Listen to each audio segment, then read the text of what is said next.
Hi, this is Vicki with Learning Home Volunteers, and in this video I'm going to cover the activities for you and your child to explore in our emotions session. The first activity you'll find in the box is actually a Plato activity. Great fun. It is a laminated sheet that has faces across the top of them and then a blank face in the middle. It's great to start with the faces running across the top and kind of help them identify and put words to the different faces and figure out whether they're happy or sad or silly. Maybe even remind them of a time that they may have felt that way. Then your child can actually choose one of those emotions to replicate with Play-Doh. And just so you know, these laminated sheets work really well with dry eraser markers or with Play-Doh. If your child actually prefers to use washable markers, crayons, pens, pencils, it won't come off of this laminated sheet. So we've included some paper copies of the same sheet for your child to color and paste or do something that isn't Play-Doh and isn't the dry eraser markers. And I hope you guys will take advantage of that. The next activity in the box is actually a ring of pictures of children caught in a particular emotion, like the one on the left. You could start with by talking, this girl's at a birthday party. How do you think she's feeling? And then maybe even ask, what would you think you could do to help her? She looks sad to me. Maybe we could invite her to play our game. All of this age group is still struggling to accurately look at people's faces and identify the emotions. And then once they do know what those emotions are, finding ways that they can actually help. And 3-year-olds are perfectly capable of helping each other and us with emotions that we're feeling. So it's a wonderful, fun thing for them to be able to identify and then be able to be helpful. Our next set of ring of ideas are a set of calming strategies. Children and adults can actually help themselves when they're having a hard time, especially if they have planned something that makes them feel good ahead. Let's face it, there will be many times in your child's life where they're upset or sad or angry and could use a strategy to help them calm down.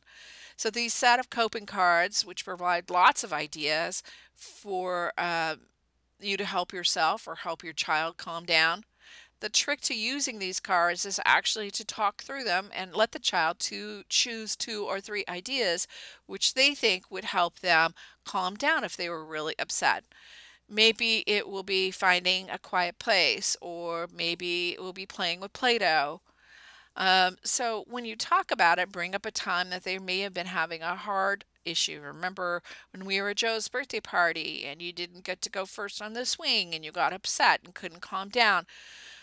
We're going to come up with some ways, some ideas for you to try next time when that happens. So let's look through these cards and let's think about what would have helped when you were at Joe's birthday party and what could have done. And then they'll make 2 or 3 choices. Ask them how they make them feel and does that make them feel good. And so then the next time they're actually having a difficult time, remind them, you remember when we were talking and you said you were having a hard time, that we decided that we would try playing with Play-Doh to help you calm down. So I'm going to go get the Play-Doh and then let's try that and see if that makes us feel better. Using these coping strategies takes practice, so it's a matter of having a conversation and then trying to use them to help them. And what you'll find, though, if you actually do practice these things, instead of them being needing the assistance of you to get that coping and feeling better, they'll be able to self-regulate and be able to calm themselves down, which let's face it, you're not always going to be there when they're having problems, and so anytime that they can handle that themselves, it would be great. Um, Yoga is one of the coping strategies that has been found very helpful with children. It can be done in a very small space, and it is enjoyable, and people could find it, and studies have found it to help increase focus in child, help them self-calm, and help them connect to how their bodies and minds are feeling. Camilla has put together a few little poses that are simple for them to try in another video, which will appear in the session.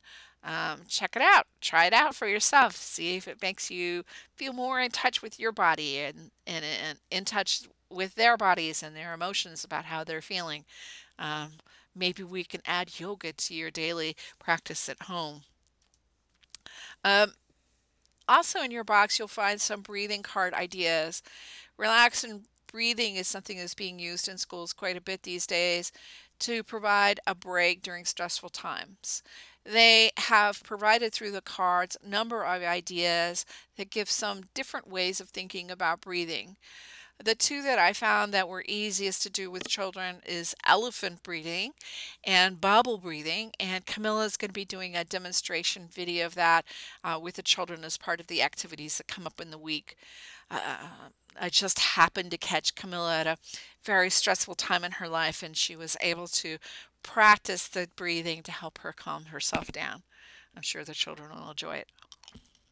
My favorite activity for this week is actually the life-size drawings. And in your box, you're going to find 4 rolls of butcher paper. You can unroll the paper and tape it down on the floor. Have your child lie down on top of the paper with their legs and arms spread away from their body. And then using a marker, pencil, paper, pen, whatever, trace around the outline of their body. Then they step away, get off of the thing, and they can see their outline, and they can cut out eyes or hair or mouth to make a representation, or they can color their features in, or they can make clothes to clothe themselves by gluing cloth to the body. I absolutely cannot wait to see what they make. Please take pictures of your child next to their drawing. We just honestly cannot wait to see. I think it's going to be super fun. So that kind of rounds out the activities for this session. I hope you guys enjoy them.